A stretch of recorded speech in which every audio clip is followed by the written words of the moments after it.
Hi, everyone, and welcome. Welcome to How Creator Credits Improve Identification and Payment. We're really excited to share this info with you today. It's a subject that's near and dear to my heart. I know it's near and dear to everyone on the panel.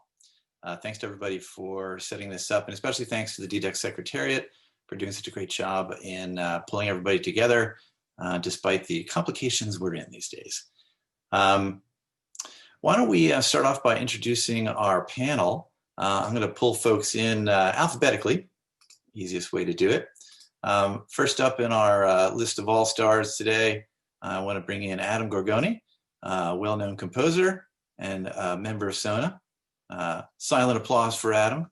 Adam, join us. Next up, Lieberman from SoundExchange. Join us, Ali.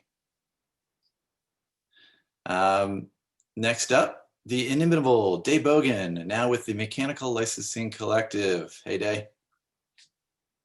And finally, we have Sara Jackson from Kobalt. Hey, Sara. All right. Well, welcome, everybody. And we're really happy to come together today to talk about a subject which really affects everybody. We've had a great setup from Maureen and Jimmy Jam and Mark setting us up with some of the details, and we've already started to see some of the tools that are out there for collecting data in the studio. I thought a good way to start this off is to go around the room and introduce each of you and tell us a little bit about yourself, where you're coming from, and then we'll jump into a little more background on a little bit more nuts and bolts on how credits work. So why don't I keep to my alphabetic process and start with Adam. Adam, why don't you introduce yourself to our crowd? Yeah, hi everyone. Thanks for having me here. I'm a film and television composer primarily, occasional songwriter, but I'm married to a songwriter, so I live in both worlds.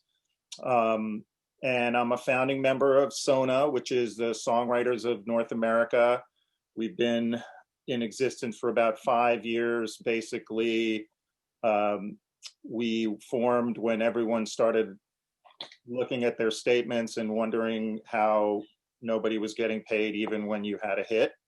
And we have been working with various players in the industry, both on, we worked very closely on the MMA, and we are now working with Day and the MLC, trying to liaise between the tech community and the creator community to smooth things out and make sure everything works as well as it can.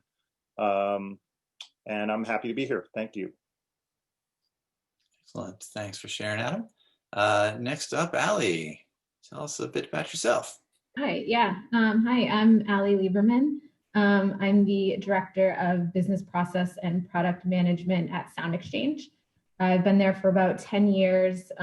So we primarily administer digital performance royalties for sound recordings. I head up a team that handles really optimizing workflows for our operational work. I also lead a team of product management, most notably Music Data Exchange, or MDX, and working on some new business initiatives as well. Great, thanks. Oh, and I should also say I've spent the last couple months on maternity leave, so I've told some of you if I start speaking nonsense or sound like I'm talking to a 3-month-old, that's why. Please rescue me. Yeah, congratulations. You have a better excuse than most of us for sleeplessness. And let's move on to Day. Day, you've got such a long career in all sorts of areas. Tell us about yourself. Sure, thanks, Tony. Currently, I'm the head of third-party partnerships at the Mechanical Licensing Collective. Prior to the MLC, I've founded a number of music rights administration and royalty-based technical software solutions, primarily for metadata management, catalog management, work registrations, as well as searching for Section 115 NOIs and other royalties that were unclaimed through royalty claim and through Tune Registry being a catalog management solution. I also teach at UCLA, at the UCLA Herb Alpert School of Music, where I teach music industry entrepreneurship.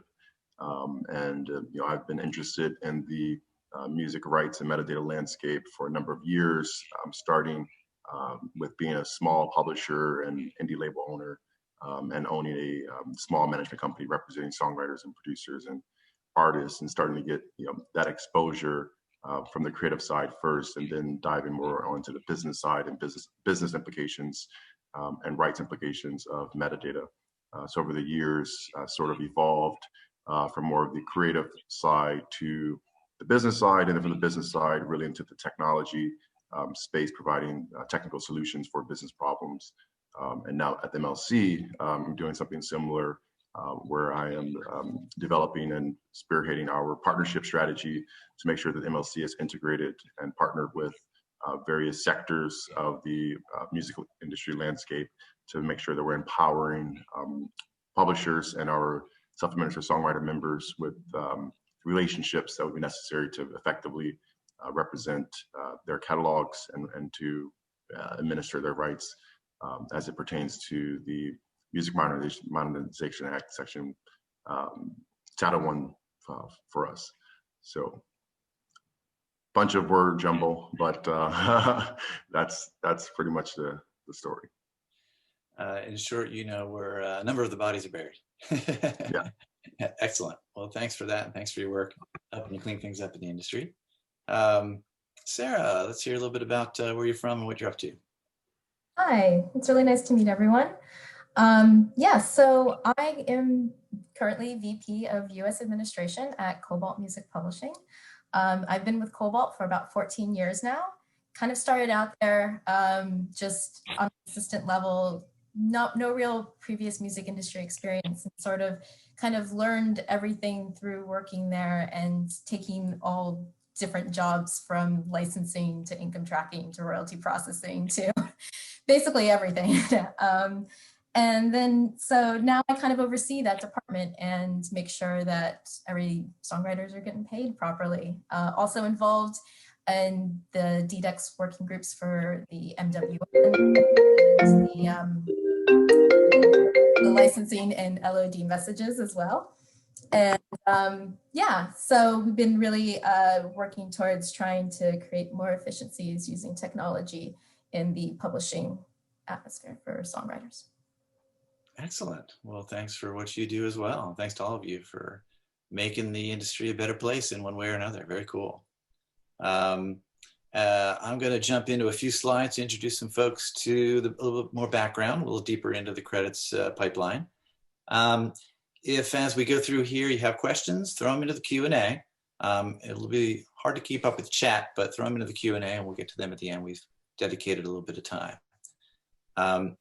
So why don't I dig in here and share a little bit with you about how we got where we are today.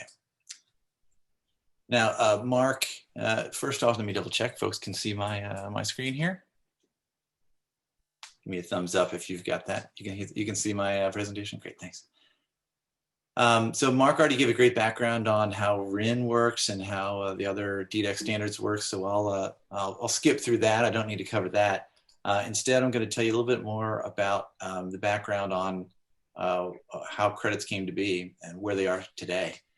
We're going to cover what they are, what credits look like today at music services, and we'll talk a little bit more detail about how the credits value chain operates. And then we're going to get into the meat of it. As a panel, we're going to get into some of the impacts that are concrete. So first off, what are created credits? As Mark mentioned earlier, you recall seeing credits on the back of an album. How cool. You could see who participated in it. And Jimmy Jam told some excellent stories about how important credits are as a burgeoning songwriter. Today, it's grown a lot since then. Beyond this, we have a much deeper set of information presenting in what we call credits. In today's landscape, not only do we have text strings, as everybody's familiar with, for the names and the roles of who participated in it, but we have a whole host of data behind that that powers it. Now, this data is, instead of communicated as a flat image file with text on it, or maybe a simple text file with names and roles. It's now communicated in a structured way, as Mark just detailed earlier. The DDEX schemas of various standards describe it. We have specific allowed value sets, so that controls which values pop up, say, in an interface when you're selecting recording engineer or producer.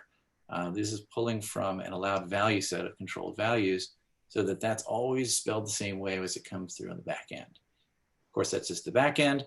On the front end, you can display it in any language you want, but we tie that definition to the term so that machines can process this automatically. As well, we have a lot of key relationships and links between entities, which is really important. One of the key things now that separates us from the previous era is identifiers. All the DDEX standards support a whole host of identifiers, and these are critical. As everybody knows, there's a lot more music now than there used to be. When there's upwards of 100 million tracks in the world, there's no way this is being mainly done by humans anymore. We have to have identifiers for everything, for our recordings, for our people, and for our compositions, and for our releases. Those are the 4 big ones and more to come. So really important that our credits now include identifiers for the people. Those include ISNI, IPI, and the IPN. And we'll talk about that a little bit more later about each of those. As well as proprietary IDs. While standardized IDs are much more important, proprietary IDs have their place as well. It's important to get those so that when we report back to whoever delivered you a message, they can link it back in their system to their records. And their third-party data sources and music services. They often have their own identifier to represent an artist. Those are important, and they sort of hang off of those standardized identifiers. Increasingly, we have additional information about the names that you may see that happen behind the scenes. You may have a legal name for a songwriter. You may have a translation of a name into multiple languages. That's really valuable. And you may have something like an alpha sort. So Beatles, comma, the. That's a helpful value that can help people to present it in interfaces. I should talk about the concept of parties. Parties are kind of an abstraction that's important to understand.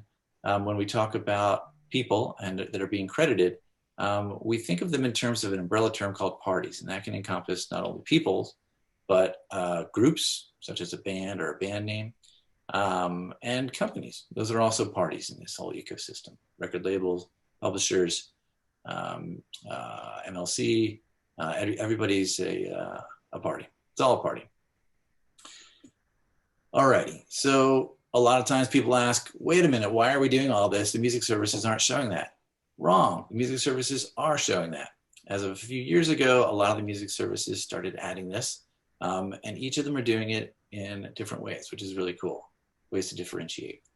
Spotify has been a leader in this space. They've got ways to list a lot of the song credits, such as who performed it, who wrote it, who produced it, and they even have the ability in some cases to link. So in this example on screen, we have written by Megan Trainor, and that links out to her artist page, which is super cool and very hard to do without a lot of manual intervention, unless you have, yes, you guessed it, identifiers. Spotify's been doing a great job of that. And this is another view of it on their web app, what it looks like there. They also are noting, for example, the source of where these credits came from. So that's really valuable. Pandora, I should admit that I worked there. I now work, I didn't introduce myself. I guess I should have done that before. I worked at Pandora for a while, where I led the project to introduce credits to the service, as well as being in charge of all the data coming into Pandora. Before that, I had a career as an audio engineer, which actually was one of my motivations for going into this area. I would often not be credited. And frankly, that was a real sting. It's kind of a punch in the face when you worked hard on a project and it comes out and your name's not on it. So that is one of my motivating factors in all of this. I went on to work at Pandora, and now I work at Warner Music Group, where I'm in charge of the team that develops our label copy systems. Back to the example here, Pandora took a different tack. Pandora decided to show every single credit. So you'll notice here that digital editors, people on percussion, people on programming, and instruments like acoustic guitar are all displayed so that we are as inclusive as possible. Down to the person who played the triangle. We want everybody represented. And these are a couple of examples on Pandora of what this looks like on mobile and on web, where you can go to the song details page and scroll through the very long list of everybody who composed and performed on it and contributed in other ways as well. Tidal has been a real leader in this space. Tidal has done a great job, and actually think they were the first to market with credits, and they've really championed this. They have listed it in a number of categories. You can also tap on roles to view individual roles. And then you can do things like filter the list, which is pretty cool. And you can report a problem as well. So props to Tidal for really taking the lead on that. If you find something that you don't think is correct, you can report it back to Tidal, which is really valuable. So Tidal has really put credits as one of their marquee features. And I think that really helped to move people forward to think about how this really could look in the user interface.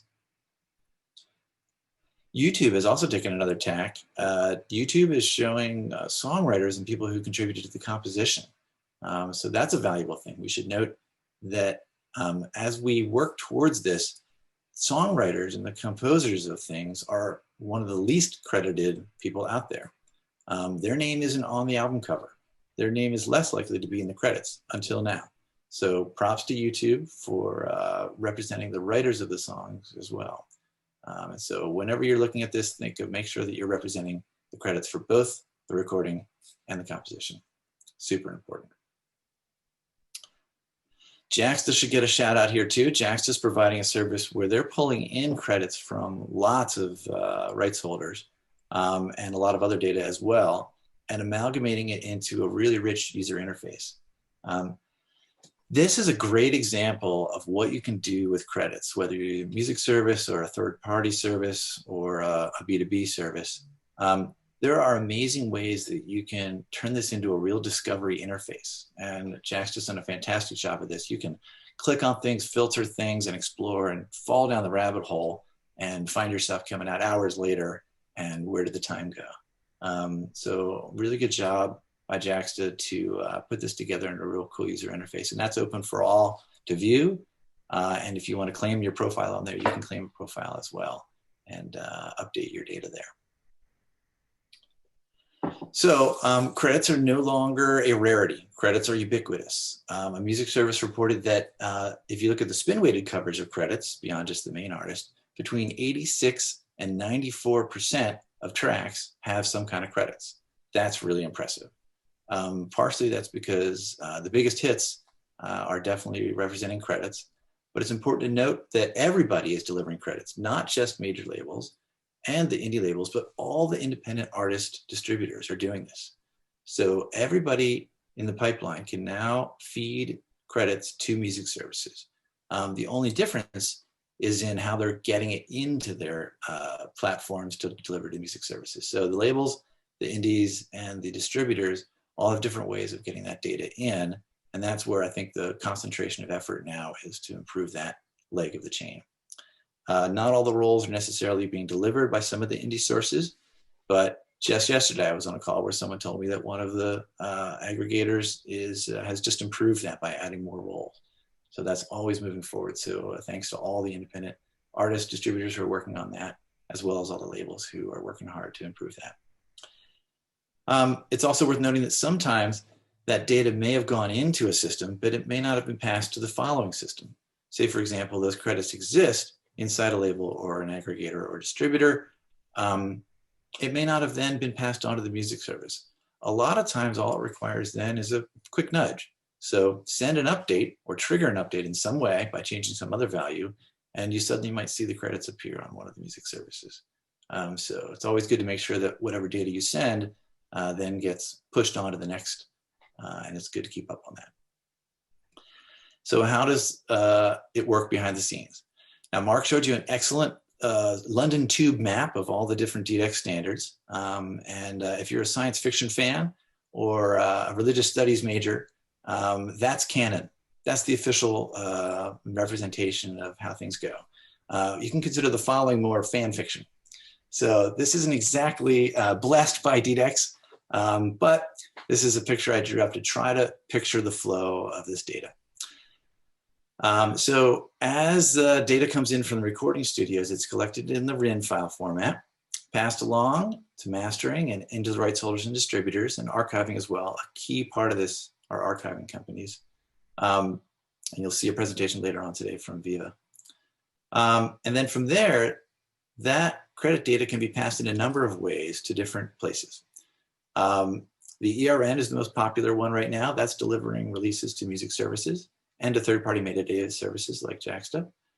The MEAD is the new one that Mark mentioned earlier, and that's a new way that's going to deliver additional data out to music services.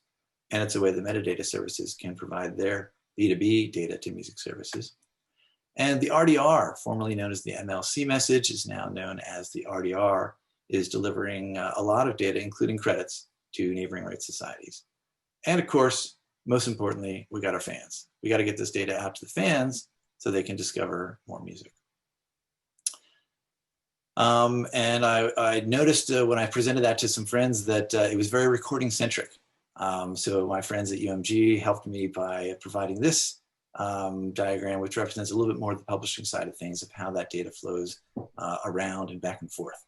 And Mark described this pretty well as far as the various standards, the DDEX standards in green, and some of the previous standards in blue. So the bottom line is that it is a very rich ecosystem. The train tracks are there, and the trains are running, and they can take your credits. And a lot of what you're going to hear about over the course of the rest of today and tomorrow and the next day is how to get that into the pipeline. Okay, so let's get down to brass tacks. How does this actually affect not only discovery and income and revenue in the marketplace, but how does it directly affect creators in their lives, and how does it affect payments? How does it make it more accurate? How does it make it a better experience? And how does it fix problems? So let's dig in. We've got a few quick ideas here, but this is more of a launching point for some discussions here. First of all, credits boost discovery and revenue in lots of ways. You can do cool things, like you can search on a website. You can click on something. As voice activation gets stronger and stronger, you'll be able to do things like, hey, Alexa, play me songs written by Carole King. That'd be kind of cool. Play me songs produced by Dr. Dre. What? That'd be really cool too. So these are new content discovery methods that are only just beginning to be invented. But today it's already increasing user engagement in a way called foregrounding. Most music apps, people might be using them in the background. But if they're raised to the front and interacting with the app, they're much more likely to spend more time in your app, which means longer time listening, which means greater engagement, which means your music's getting played more, and more money's being generated, and the fans are happier instead of off on Twitter. They should be in your app listening to music. This can improve user search results. I know it's already behind the scenes at some music services to power improving search results. You might be able to search, one example is you can search for lyrics on a lot of services.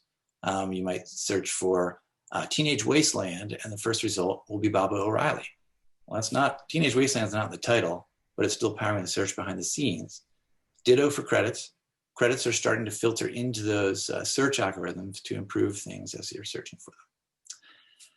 It's also a way to differentiate music service interfaces. As I showed you earlier, there's a lot of difference between how this is being presented, and each one is doing a different way to do it to make their product a little bit different, which is great for the market, and different people like different types of music service approaches. You can also see on a number of services separate sections for featured artists and songwriters. On the web, this will improve search engine optimization because this text will get picked up by spiders. And behind the scenes, it's definitely fueling data science for playlisting, algorithmic playlisting. Think about, if you're trying to create a radio service, you might want to have things that are, the bass player, karaoke. That's an ingredient towards connecting different songs together to play. So I'm going to pause here and turn to our panel for a little bit. I want to start with Sara to ask her a little bit about this. Sarah, Kobalt has done a great job in automating previously manual data processes and is well known for innovating there and being a pioneer. Do you have any thoughts on how richer credits data can increase the bottom line for a rights holder like yourself? Yeah, absolutely. I think we'll just start with the landscape we're dealing with right now, which is it is a rich landscape. There is so much out there, and there's so much opportunity for a user to go and find new music. The problem is that it's vast and it's hard to really navigate that and to know basically what you're looking for, or where you want to, or things that will be fed to you that you might be interested in. And that makes it difficult for songwriters, especially, and also people who, artists as well, I'm not going to limit that just to songwriters, to really make sure that their music is getting out there and that they are being reached to the most that they possibly can, and people are listening to their music, and the market is expanding. So I think it's so important that these credits are listed there so that people have visibility to that. They're aware of it. They can search for more things and do more research, find more types of music that are in the same vein of a songwriter that they like or a producer that they like, that then expands to getting their music out there so that they can increase their revenue and streams in the different DSPs. And I think it's important that writers, especially too, because they're not always in the forefront of the artist, as the artist is listed. And it sometimes does take a little bit more research for a person to see that. So having this up front and center and seeing that in real time, that somebody is like, oh, I like this song, and I also like this song, and I didn't even realize that they're two completely different artists, but written by the same person, can then reaches out to, well, Spotify can understand that you have a similar taste in something. They can find other songs by that writer as well. And I like it. A good example for me on that one is, it's not a writer, it's a producer though, but it's with Rick Rubin, who did the Johnny Cash Hurt song, which I really, really loved. No idea that he also produced the Neil Diamond 12 Songs album, which was actually, I would have never made the connection between Johnny Cash and Neil Diamond ever without realizing that came up as like something that's like, oh, you like this. Rick Rubin had something to do with this. You would also like this. And I absolutely love that album. And it's something that I'm now exploring Neil Diamond more and finding new ways to engage along that line with more music. So it definitely increases the revenue and visibility to songwriters and people who are maybe not always up at the forefront. Definitely. Cool. Thanks. Well, it's kind of a competitive advantage. If you got more data, you might get more discovered than the others. Yeah, and it's also keeping consistency with that data as well, so that that's easier to find these things. So pseudonyms and things like that are taken into consideration, which I think the messaging helps with systemizing. Excellent. Thanks. Well, let's turn to the creators, and for this, I'm going to hit up Adam. I've got a few ideas up on screen, but let's jump right to Adam and chat about it. Adam, are there things that how songwriters are specifically affected by the presence or lack of credits? And beyond that, have you experienced any sort of, or seen secondhand any direct payments that are more likely to happen due to being credited on recordings? Oh, I mean, sure.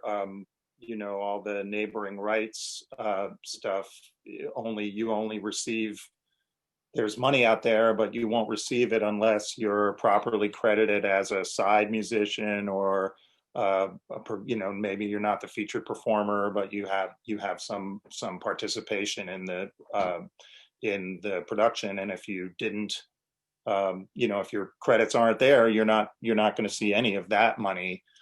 The short answer to how credits affect creators is credit is everything, and it always has been, I think.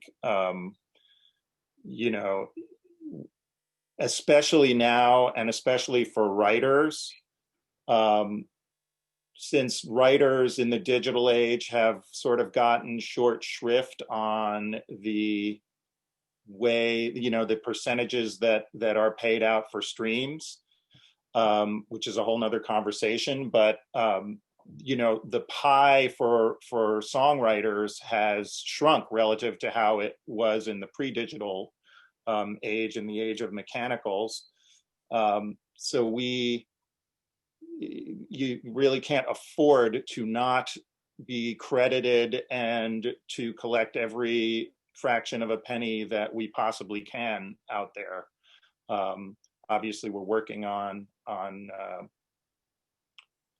rectifying some of the inequities that we see, but that's a long-term thing. So certainly at SONA, we are doing everything we can to make writers aware of how important it is to have their data straight. And remember, you're talking about creative people who have no interest in data whatsoever. That's why they chose the professions that they chose. We're not inclined to think about it. And certainly during the creative process, you sit down to have a songwriting session with someone that, talk about squelching the vibe. If you're talking about, your splits and your, the various data points, that's not exactly the most creative conversation. But unfortunately, we have tried to start pushing our members and the songwriting community at large to do it, because you were talking about the data being collected in the studio. The creative process has changed so much from the old days when the roles were delineated. There was the songwriter, and a lot of times the song was written by a couple of people in a room, and there was no recording. Maybe there was a scratch tape, and then you made a demo. If it ever got to the record making stage, the roles were already very much delineated. Now, younger people especially, I hear them talking about making songs. Like we made a song today. And that word, what does that mean? Who did what? And they don't even think about it in those terms, because the creation of the track and the creation of the melody and the lyrics it's all kind of happening at the same time, and you don't know who did it. So at SONA, we have something that we've been working on, and we're working, as I said, with the MLC, that we call SMAG, which is the Sexy Metadata Action Group. And we are trying our best to make data sexy to all the songwriters out there, and letting them know that you can no longer afford to just write or produce or whatever your thing is. But in particular for us as songwriters, you have to be on your data, and you have to be on your credits, so that down the line, if good things happen, you'll get paid. Agreed. So let's move on to our next subject and our next victims. How credits affect payments. I'm going to start with Ali here.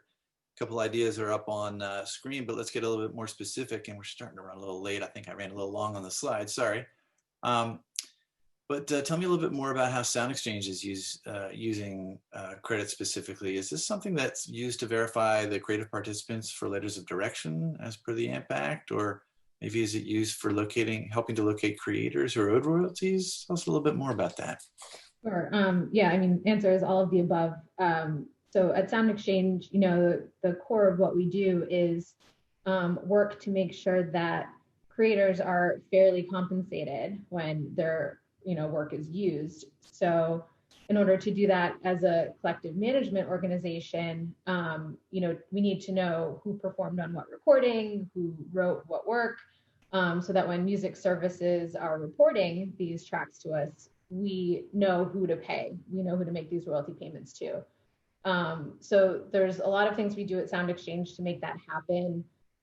Just this month, actually, we launched a new tool in our SoundExchange Direct portal, which is performer-based claiming for creators. So what you can do is log into your SoundExchange account, view all tracks that were reported by music services, view recordings that were registered by rights owners, And essentially what you're doing is building lineups. You can say, for this recording, I'm a featured performer and I'm due 50% of the featured artist royalties. So it's tools like that that really kind of promote the importance of creator credits. And there's a lot of things we like about these tools. Most importantly, I think, it enables us to make more accurate and timely royalty payments. And it's more money out the door because you have less instances of missing data, missing claims. Because this is so transparent, less money is held up due to conflicts.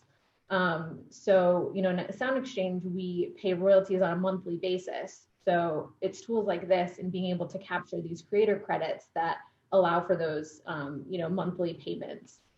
There's another thing too that we really like about this tool in particular and other data aggregation techniques supported by DDEX, which is it promotes this idea of authoritative data, which we kind of hold near and dear to our heart at SoundExchange, meaning we value or prioritize data that comes directly from the source, whoever's closest to that data.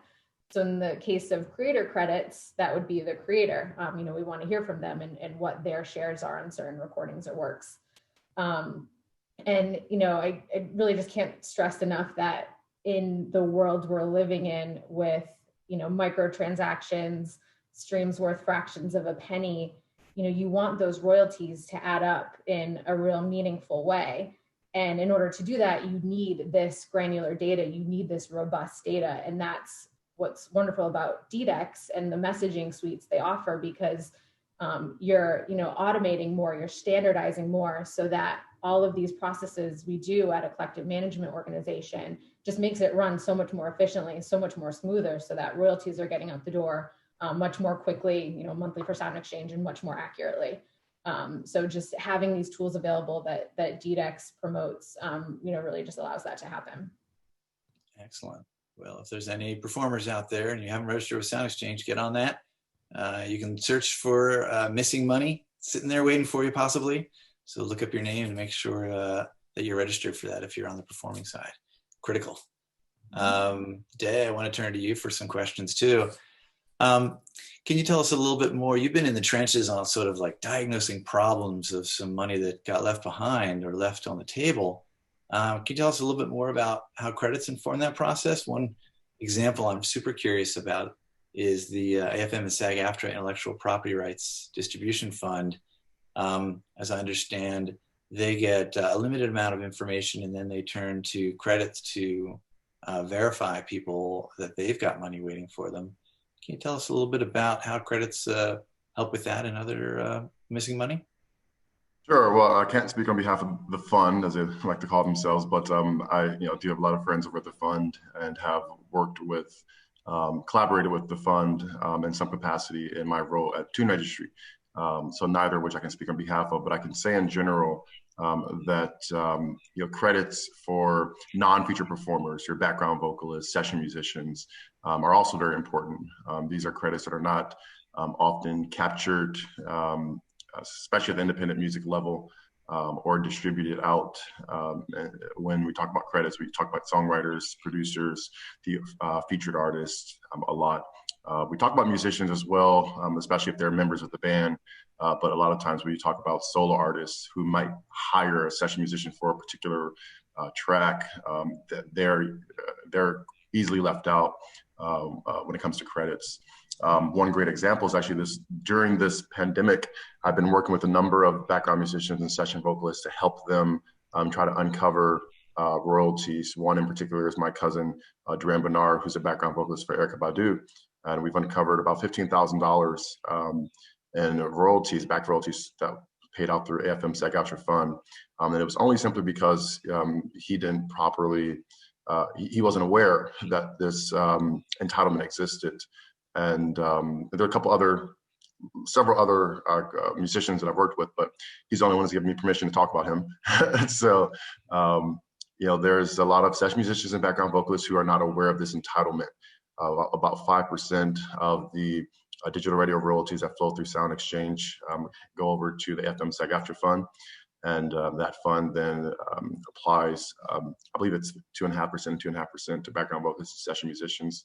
but they need the credits. And we're not talking about the featured artists, we're talking about the non-featured artists. When I built Tune Registry, we built it into our process to capture credits regarding non-featured performers, as well as credits in regards to the featured performers, and how those credits would, and how the income participation would split at SoundExchange. So, we really looked at the full picture when it comes to credits, the related entitlements, and then the splits associated with those entitlements across every music rights organization in the United States. And that was important to me because, before building Tune Registry and Song Bank and Royalty Claim, I owned an independent label, an independent publishing company, and an artist management company. So I kind of have different lenses through which I looked at credits and rights. So, in particular for the fund, I think they have their own challenges like every organization. And that, in my conversations with friends at the fund, they've, looked to the industry, looked to partners to be able to provide credits that they can deem as authentic or valid credits. But I think the challenge is getting the credits into the ecosystem from the source, first and foremost. Every music rights organization, every CMO, any kind of fund that has to account to and allocate royalties that are coming in to them, to the parties that you mentioned associated with the work, can only do as much as the information they have. And if that information is not provided, they can't just manufacture it. And to assume that a nonprofit or like the MLC, for example, I always say we're not only a nonprofit, we're a non-revenue generating organization, because we don't have a administrative fee or commission on the royalties that we'll be processing and paying out. To expect that the organizations will know the intimate details of every work that it represents from a licensing standpoint, especially when we talk about statutory licenses like SoundExchange, MLC, is a huge burden burden to bear. But that is the responsibility really of rights holders, of creators, of their technical partners, the companies I've built, to get together and come together and say, look, we need to make sure that the industry as a whole has this complete picture of this work, who's on it, what are the ownership percentages across each right in each territory, and make sure that information, number one, gets captured, that it's properly managed, and then it's properly and quickly distributed and disseminated out into the industry. So those are all the parts. But the AFM SAG-AFTRA fund is only one example of a smaller fund comparable to the other types of royalties that are paid out in the United States or globally, where credits are very important. I believe that in my experience working with my cousin, helping him on a particular couple of works that he worked on the internet, was the band that we found some royalties for. He just sang again background vocals, and just had to register himself, sign up, and be able to claim those royalties. And when I built the royalty claim, which was the world's first search engine for unclaimed music royalties, and we captured unclaimed royalty information from a number of rights organizations, not only the United States, but also around the world, from Moldova to Kazakhstan to Spain, Italy, finding all these small niche funds or just records that indicated that there may be unclaimed or unmatched works at CMOs globally. You start to see a trend when you kind of go backward and look at what were the issues that led to this these unclaimed or unmatched or black box royalties, and you look at pipelines, supply chain pipelines where data leaks, and that could be the conversion of a CSV file into a CWR or vice versa, and then therefore missing fields that might no longer capture something. There may be a language barrier where producer might mean one thing in this territory, where producer means something else in a different territory. There may be entitlements that exist in one territory and not in other territories, such as neighboring rights. So certain data points are not captured in general. There may be particular fields that are missing that are necessary, especially when you come to background vocalists and session musicians. In some territories, you need to know exactly what instrument that they play. So knowing all of that is super important, and communicating that to creators, and then at the next level, the companies that work with these creators, whether publishers or record labels, understanding that there's a full scope of metadata fields that has to be captured.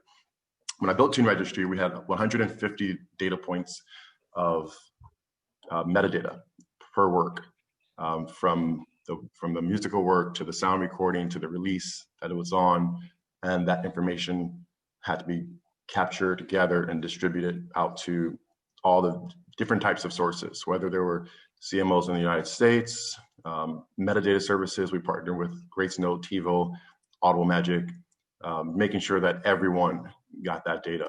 And that's important for everyone to do. Every record label, every publisher has to make sure that not only rights organizations get the data, but also metadata services, metadata companies, archiving companies like you mentioned, gets that data as well, because those companies are the ones that are providing technical solutions to DSPs, technical solutions and metadata solutions to digital audio equipment companies, whether they're in-car radio or at-home audio systems. They're all being powered by metadata services, from TiVo to Audible Magic to MediaNet to Gracenote, and those companies need to also receive that data.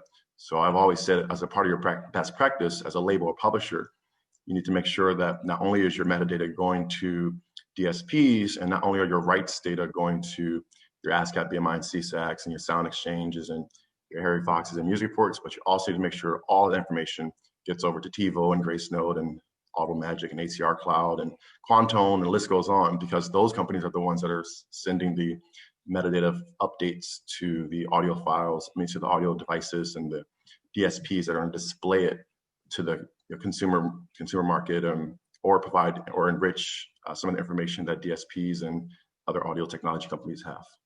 For sure. Well, we're about out of time, and I wanted to get to some Q&A, but I think we had too much to talk about. So maybe we'll answer the Q&A in the Q&A windows. We'll dive in there and type in some answers to our folks there. But thanks for everybody's info. I had some other info, which you'll hear the rest of today. Short version, capture credits in the studio. Done. We'll do the Q&A online. And as follow-up, I want everybody to go out and register at SoundExchange if you're a performer. Look yourself up at the afmsagafterfund.org if you're a contributor. And everybody else, gather that data. It's really important for everybody. So thanks a lot for the time, everybody. Thanks, Adam. Thanks, Ali. Thanks, Dave. Thanks, Sarah. And thanks to DDEX for putting this together. And cheers. I'll pass it back to Mark. Thanks, Tony. Thanks to everybody on the panel. And yeah, if you could, between you, answer some of the questions, that would be really, really good.